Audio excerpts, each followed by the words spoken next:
Does anybody know who this is? You might know his surname. You're going to kick yourself. This is Alois Alzheimer, who gave his name to Alzheimer's disease. So Alois presented on the first case of Alzheimer's disease at a psychiatry conference in Germany in 1906. Unfortunately for Alzheimer, the next talk in the conference was titled Compulsive Masturbation. So apparently Alzheimer got rushed off the stage with no questions because everybody just wanted to hear about the next talk. So I'm sure all of us as academics have had that experience where you've got a massive groundbreaking paper and the next person is an idiot. Sometimes it's the person introducing you.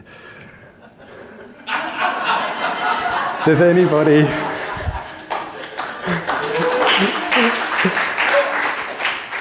Here's an even harder one. Anybody know who this is? Okay, this is Solomon Carter Fuller. So Solomon Fuller presented a case of Alzheimer's disease at a conference in the USA 5 months before Alzheimer gave his talk. So we really should be talking about Fuller's disease and not Alzheimer's disease. And this is an example of Stigler's law of eponymy. So Stigler's law states that any discovery is never named after the original discoverer. Now, there are two things you should know about Stigler. Number one, he was a statistician. Number two, Stigler knew that Robert Merton had already said this. So he deliberately stole it from Robert Merton to prove Stigler's law. Okay? And the other thing he did in proving that is he proved that statisticians have the best sense of humour of any scientific group. There are lots of examples of Stigler's law. So Venn diagrams should be Euler diagrams. Arabic numerals should be Indian numerals. And Fuller was born in Liberia, but he worked in the USA. So he's an example of a pioneering African-American scientist. And he was also a lab scientist, and he noticed that the brains of Alzheimer's sufferers had a preponderance of amyloid plaques. So amyloid was a potential biomarker for Alzheimer's disease. So Fuller, working at the start of the 20th century, fast forward 100 years to the start of the 21st century, and we have Sylvain Lesnay and Karen Ash, who made a remarkable, groundbreaking discovery in Alzheimer's research. So what they found is that when they injected amyloid beta star 56 into rats, the rats showed symptoms of Alzheimer's disease and memory loss. So this was an absolutely enormous result in a field that hadn't had a breakthrough. It led to prizes. These guys got promoted. It led to grants. It led to... what was the other thing it led to? It led to companies starting in this area, which was logical, because the cost of Alzheimer's disease in America is hundreds of billions of dollars per year. But there was a problem. So another scientist working in Alzheimer's disease called Matthew Schrag, he started to notice some problems in their papers. So there were Western blots in the papers that had been copied, completely copied, to support the author's hypothesis. So independent experts were called in, and they called it a shockingly blatant example of image tampering. So the hopes of patients and all this funding had been wasted. Lesnay has only just resigned this month, so 5 years after the scandal first came to light. Karen Ash continues to maintain that she was completely innocent, but if anything, she is guilty of creating a research culture where a bad apple was allowed to fruit. And started with Lance Armstrong. There's lots of analogies to the cycling cheats. So one of the analogies is that Lance's competitors knew that he was cheating. They knew he was blood doping. So they all cheated as well, just to keep up. Unfortunately, it looks like the same thing is happening in Alzheimer's research. So there's other very big names in this field who have been brought down, including Mark Tesler-Levine, brought down for data manipulation and image tampering. Mark Tesler-Levine was the president of Stanford University, not the head of the medical department, the president of the entire university. And then Eliza Maslow as well, who was put in charge of millions of dollars of government funding, billions of dollars I think it was in government funding for Alzheimer's research. And then the other analogy is, just like in the cycling, the honest cyclist literally got left behind. The honest researchers working in Alzheimer's complained that they were sidelined by what they called the amyloid mafia. So that we've lost so much time in Alzheimer's research because of this enormous problem. And it really couldn't be happening at a worse time. This is, again, in the news right now. It really couldn't be happening at a worse time for US science. So this is a photo from just last week of people protesting the cuts to NIH funding at the University of Washington. We do not need to give certain parts of politics and certain members of the public ammunition that science is dodgy, because they will use it, and they have been using this case. And talking to American colleagues last night, I mean, it's just horrible having to think about them and their staff and their funding. It's really bad. And then with, Bob Bartlett's video where he talks about how the idea for ECMO started. America has traditionally been this place where great ideas can take off and get funding and turn into helping thousands and thousands of patients. So we are seriously worried about what scientific ideas are being crushed right now for the next 4 or 5 years. Okay, why did they do it? Can we trust a liar? So Diederik Stapel was a professor of social psychology. He was caught in widespread data manipulation and fakery.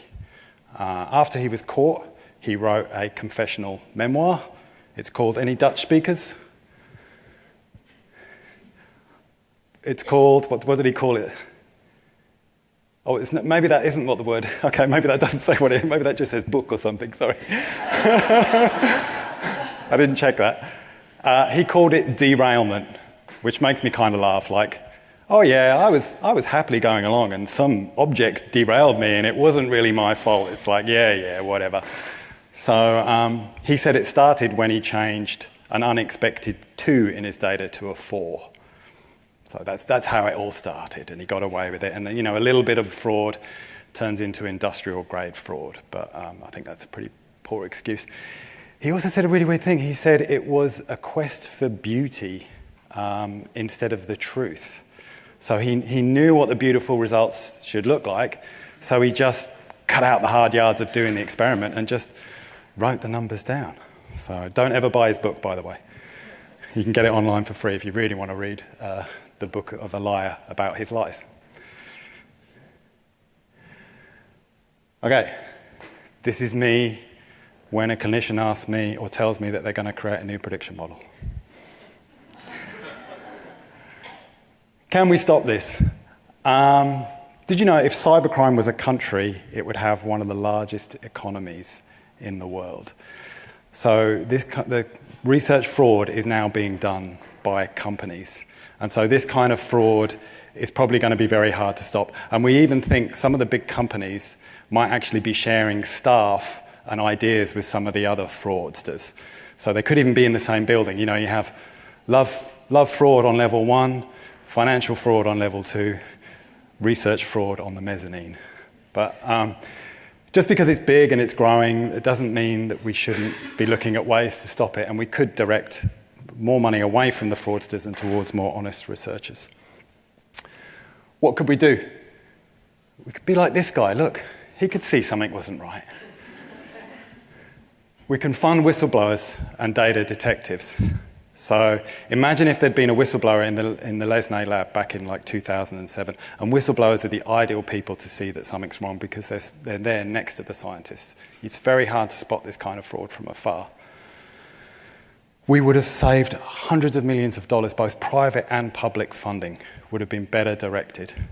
So to pay a whistleblower salary for a few years is a tiny fraction of that cost, really. And you know what happens to most whistleblowers? Most whistleblowers, unfortunately, still lose their job. And most whistleblowers, if they want to continue their career in science, they normally have a few years to catch up again to get back to where they were. So paying them a few years of their salary is just what they deserve. I should say the US does actually have a very good policy on paying whistleblowers. We don't have one here. I think we should have the policy here. So clearly it didn't work at that time in the US, but not all policies are going to work all the time. And I still think it's a good idea. We should be paying data detectives as well. So there's a quite famous data detective called Elizabeth Bick. People may have heard of her. She's a Dutch microbiologist. She has caught multiple frauds. She was brought into the Lesnay case as well. And she does it with this ice-cold calm.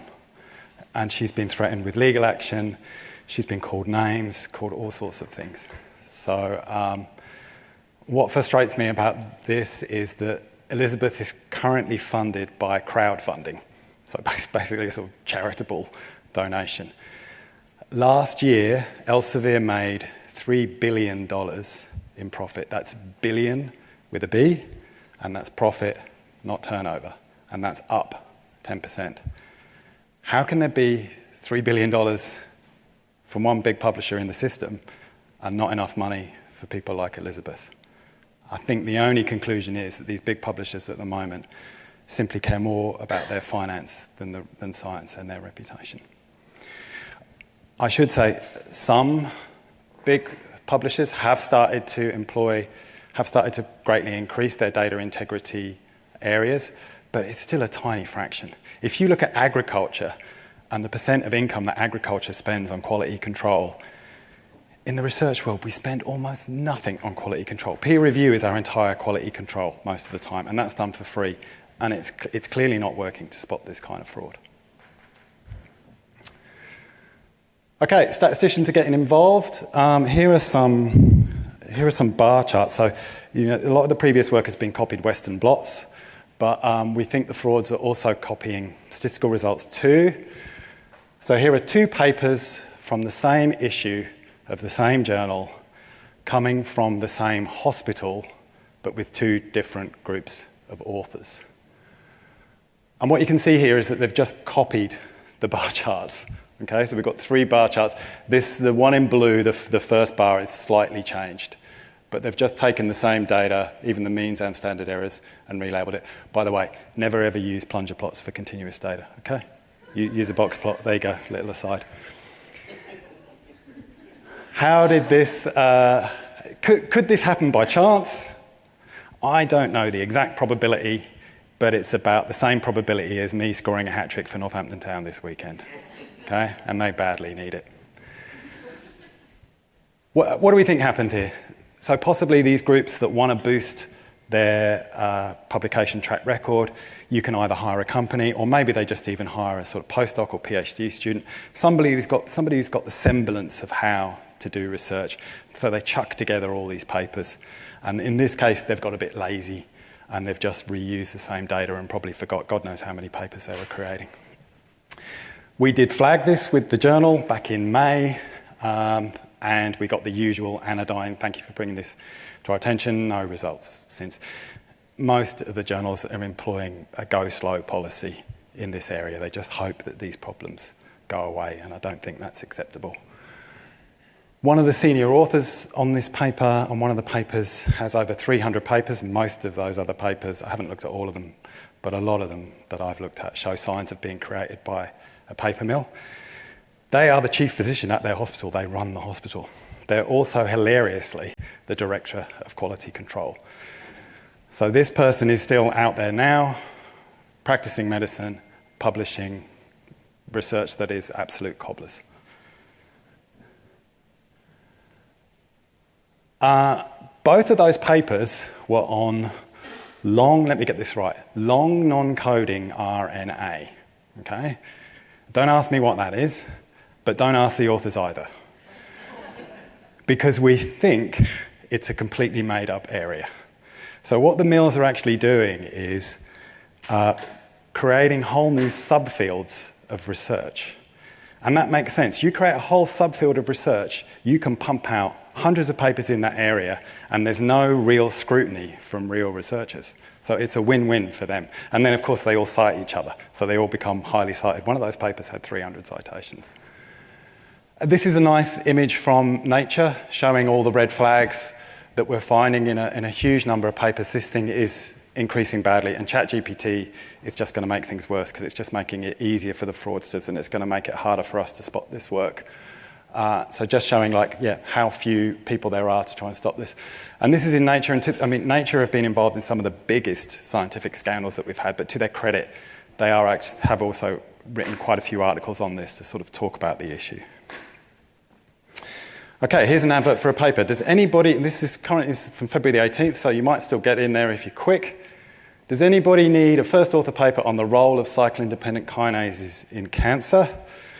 I can tell you where it's going to get published, in a Springer journal, $700 US. If you need that extra paper to get that promotion, now's your chance. Don't worry if you miss this one, there are hundreds of other of these. And Alice was showing me some interesting screenshots from China as well, advertising papers in basically any area that you want. How does this happen? So these big paper mills will just create papers to order. They will they throw together papers. We think you can see that they kind of use these templates to put the papers together. So we've actually been using ChatGPT to try and detect some of these papers. So I don't know if you know, but ChatGPT essentially steals other people's language in these large language models.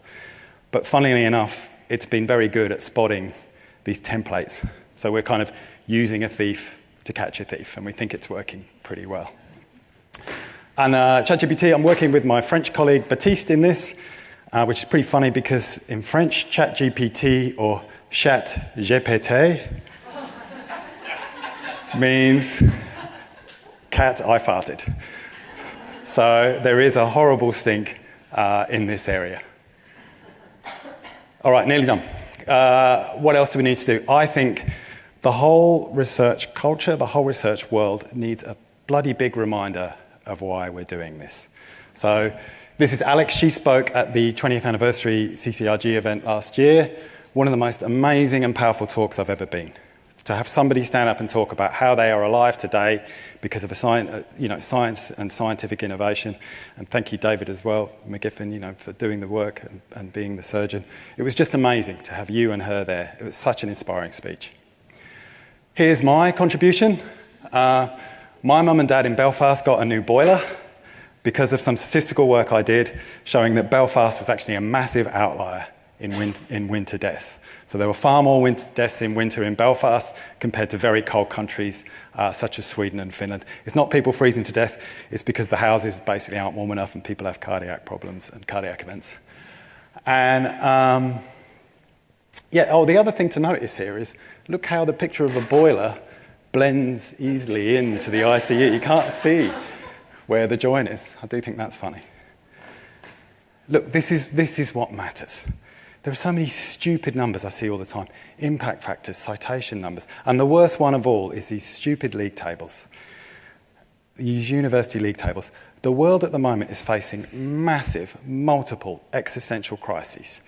And some of the leaders of our best and brightest are worried that they've slipped a couple of places in the table. That is stupid. These league tables measure a combination of statistical noise and proxies for actual impact. Australia and others should just completely withdraw from these tables. The government should stop using them in media and they should stop using them in policy. If you want to be a thought leader in Australia and you claim to be working in higher education, just get out of them now. And some big institutions in the US and Europe have done this. All right, I'm going to end with a quote from Matthew Schrag. So this is the guy who caught Lesnay. He said, you can cheat to get a paper, you can cheat to get a grant. You can't cheat to cure a disease. Biology doesn't care. But we should all care about this if we want scientific research to flourish. Thank you.